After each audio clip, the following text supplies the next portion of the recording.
اس کے بعد عوام کی ضد بنتی گئی۔ عوام نے دیکھا کہ جس شخص کو فیئر ٹرائل نہیں دیا جا رہا، جس شخص کے جو بیسک بنیادی حقوق ہیں جو ایک عام شہری اور ایک عام ملزم کے بھی ہوتے ہیں، وہ بھی عمران خان کو نہیں دیے جا رہے، تو عوام کی ضد بنتی گئی۔ اب ان کے اداروں نے جو پول کیے ہیں اس کے مطابق عمران خان اس وقت 91-92% کی بلند ترین سطح پر پہنچ چکے ہیں، اور یہ جتنا عرصہ عمران خان کو جیل میں رکھیں گے، یہ جتنا عرصہ ان کا چہرہ چھپائیں گے، یہ 100 تک پہنچ جائے گی یہ جو عمران خان کی مقبولیت ہے، اور یہ ان سے اس کو ان کے گھروں سے آوازیں نکلنا شروع ہو جائیں گی عمران خان کے حق میں، جس طریقے سے یہ معاملات کو ان کو شاید یہ لگتا ہے کہ یہ اس طرح معاملات کو بہتر کر سکتے ہیں۔ یہ معاملات بہتر نہیں ہوں گے، یہ معاملات آگے بڑھیں گے اور چیزیں آگے جائیں گی۔ دوسری طرف جو اہم پیش رفت سامنے آئی ہے وہ ہے چیف جسٹس آف پاکستان کی جانب سے، chief justice of supreme court of Pakistan نے ایک بڑی جو پیش رفت سامنے آئی ہے، انہوں نے اپنے انتظامی اختیارات رجسٹرار سپریم کورٹ کو تفویض کر دیے ہیں۔ اس حوالے سے نوٹیفیکیشن بھی جاری کر دیا ہے۔ نوٹیفیکیشن کے مطابق chief justice supreme court of Pakistan نے اپنے متعدد انتظامی اختیارات رجسٹرار کو تفویض کر دیے ہیں، جس کے بعد registrar supreme court public accounts committee سے متعلق معاملات میں مکمل با اختیار ہوں گی۔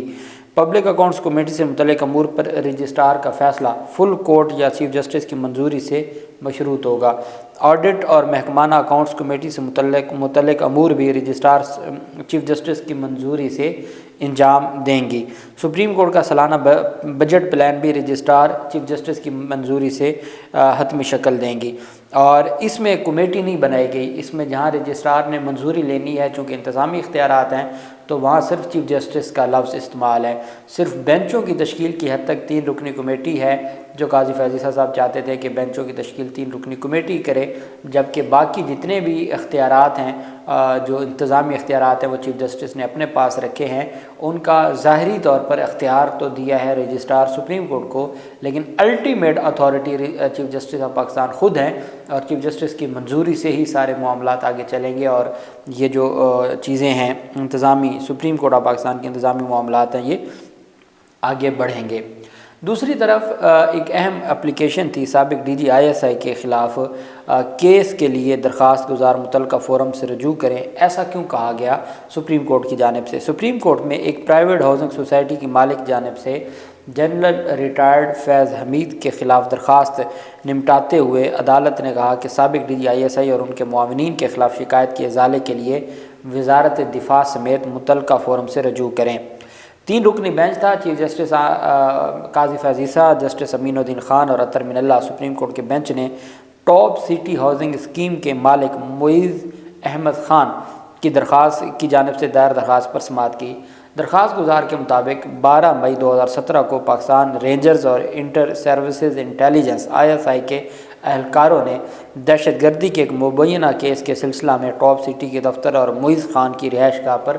چھاپہ مار کر سونے اور ہیروں کی زیورات اور رقم سمیت قیمتی سامان لوٹ لیا۔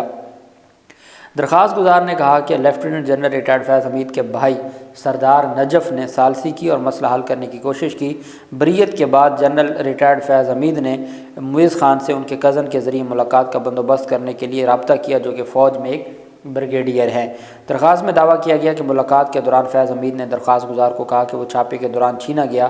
400 تولہ سونا اور نقدی کے سوا کچھ چیزیں واپس کر دیں گے۔ درخواست میں کہا گیا کہ ISI کے ریٹائرڈ بریگیڈیئر نعیم فخر اور ریٹائرڈ بریگیڈیئر غفار نے مبینہ طور پر درخواست گزار کو 4 کروڑ نقد ادا کرنے اور کچھ مہینوں کے لیے ایک پرائیویٹ چینل آپ TV نیٹ ورک کو اسپانسر کرنے پر مجبور کیا۔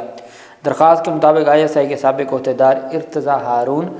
سردار نجف، وسیم تابش، زاہد محمود ملک اور محمد منیر بھی ہاؤسنگ سوسائٹی کے غیر قانونی قبضے میں ملوث تھے۔ دلائل کے دوران یہ بات سامنے آئی کہ سپریم کورٹ کا ہیومن رائٹس سیل مذکورہ ہاؤسنگ سوسائٹی سے متعلق ایک اور کیس بھی نمٹا چکا ہے۔ چیف جسٹس نے متعلقہ ریکارڈ طلب کیا تو عدالت کو بتایا گیا کہ سابق چیف جسٹس ثاقب نثار نے عہدہ چھوڑنے سے قبل تمام ریکارڈ کو ضائع کرنے کا حکم دیا تھا۔ عدالت نے ریمارکس کی کہ یہ معاملہ بنیادی حقوق کے نفاذ سے متعلق نہیں ہے اور درخواست گزار کو وزارت دفاع سمیت متعلقہ فورم سے رجوع کرنے کا مشورہ دیا۔ عدالت نے یہ بھی نشاندہی کی کہ درخواست گزار بدنیتی پر مبنی مقدمہ چلانے پر جنرل ریٹائرڈ فیض حمید اور دیگر ریٹائرڈ افسران کے خلاف سول یا فوجداری عدالت میں کیس دائر کر سکتا ہے۔ عدالت عظمیٰ کے بینچ نے مزید ریمارکس دیے کہ سابق چیف جسٹس میاں ثاقب نثار کی جانب سے اپنے چیمبر میں ہاؤسنگ اسکیم سے متعلق کیس کی سماعت آئینی دفعات کے مطابق نہیں تھی۔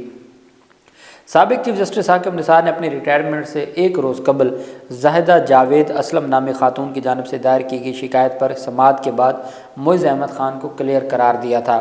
زاہدہ اسلم نے اپنی شکایت میں دعویٰ کیا تھا کہ معز احمد خان ماہانہ تنخواہ کے عوض ان کے ریل اسٹیٹ کے کاروبار کی دیکھ بھال کرتے تھے، تاہم مبینہ طور پر دھوکہ دہی سے انہوں نے ان کی جائیدادیں اپنے نام منتقل کر لیں اور جب انہوں نے زمین واپس لینے کی کوشش کی تو معز احمد خان نے انہیں سنگین نتائج کی دھمکیاں دیں۔ یہ وہ معز احمد خان ہے جو فیض حمید کے خلاف مدعی ہے۔ ثاقب نثار کو جمع کرائی گئی ایف آئی آر رپورٹ کے مطابق زاہدہ جاوید اسلم کی زمین اصل دستاویزات کی بجائے فوٹو کاپی کی بنیاد پر معز خان کے نام منتقل کی گئی۔ ایف آئی اے کی تحقیقات کے نتائج میں دعویٰ کیا گیا کہ شکایت کنندہ زاہدہ جاوید اسلم اپنے دعوے کی حمایت میں کوئی ثبوت پیش نہیں کر سکیں، لیکن ان کا یہ دعویٰ حقیقت سے قریب معلوم ہوتا ہے کہ انہیں معز احمد خان نے ڈرایا دھمکایا، کیونکہ معز احمد خان نے زاہدہ جاوید اسلم کے اربوں روپے کے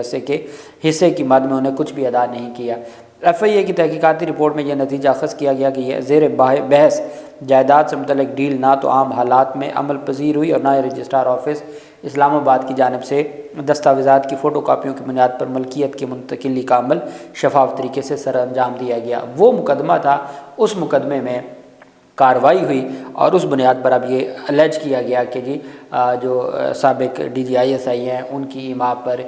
کچھ لوگوں نے، کچھ اہلکاروں نے چھاپہ مار کارروائی کی اور ہمارے لوگوں کو اور ہمارے گھر سے یہ سارا کچھ اٹھایا، جس پر سپریم کورٹ آف پاکستان نے کہا کہ آپ ان کے خلاف درخواست متعلقہ فورم پر دیں۔ متعلقہ فورم سول عدالت ہو سکتی ہے، متعلقہ فورم سیشن عدالت ہو سکتی ہے، وزارت دفاع ہو سکتی ہے، آپ وہاں جا کے درخواست دیں، یہاں آپ کی بات کرنے کا کوئی فائدہ نہیں ہے۔ اور اس پر جو ہم خیال صافی ہیں وہ خود اس بات پر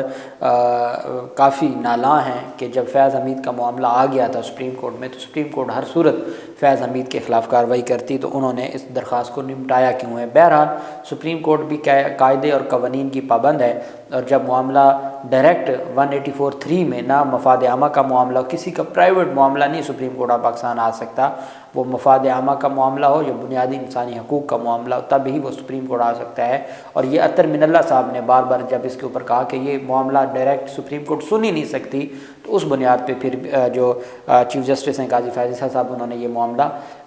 نمٹا دیا۔ آزاد کشمیر کے سابق وزیر اعظم، اور میرے خیال میں تو وہ آئی پی پی کے ساتھ بھی ان کی بڑی ملاقاتیں اور ان کی یارانے ہو گئے تھے، اور عمران خان کے خلاف کافی انہوں نے زہر اگلا تھا۔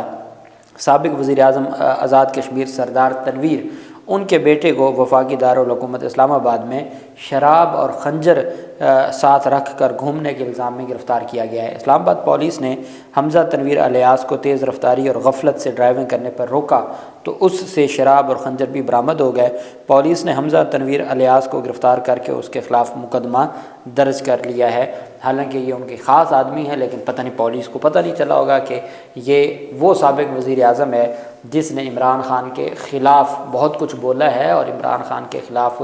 بہت کچھ کہا ہے۔ اس کے بیٹے کو کیسے گرفتار کر لیا تو شاید آج ان کو رہا کر دیا جائے، کیونکہ اس وقت گرفتاری صرف اس کی ہے، کارروائی صرف اس کے خلاف ہے جو عمران خان کا حامی ہے یا عمران خان کا ساتھی ہے۔ جو بھی عمران خان کے خلاف ہے، بھلے اس نے جتنا بڑا جرم کیوں نہیں کیا، بھلے وہ جس بھی دہشت گردی کے مقدمے میں ملوث تھا 9 مئی میں، تو اس کو رہا کر دیا جاتا ہے اور اس کو پروٹوکول دیا جاتا ہے۔ آپ کے سامنے مراد راس ہے اور باقی لوگ ہیں، ان کو پروٹوکول دیا جاتا ہے۔ یہی غلام سرور جس نے کل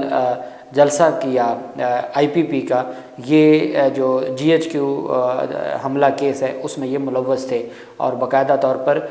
ملوث سے مراد نامزد تھے، مقدمے میں نامزد تھے، اور باقاعدہ طور پر ان کے وارنٹ جاری ہوئے تھے اور یہ گرفتار بھی ہوئے تھے، اور بعد میں پریس کانفرنس کر کے انہوں نے اپنی جان بخشی کروائی تھی۔ تو اب جو بھی ایک کردار ادا کرے گا آئی پی پی میں تو اس کے لیے کھلی چھوٹ ہے، اور اس کے لیے تمام مقدمات بھی معاف ہیں۔ اللہ پاک پاکستان کا حامی و ناصر ہو۔ بہت شکریہ۔ اللہ حافظ۔ پاکستان زندہ باد۔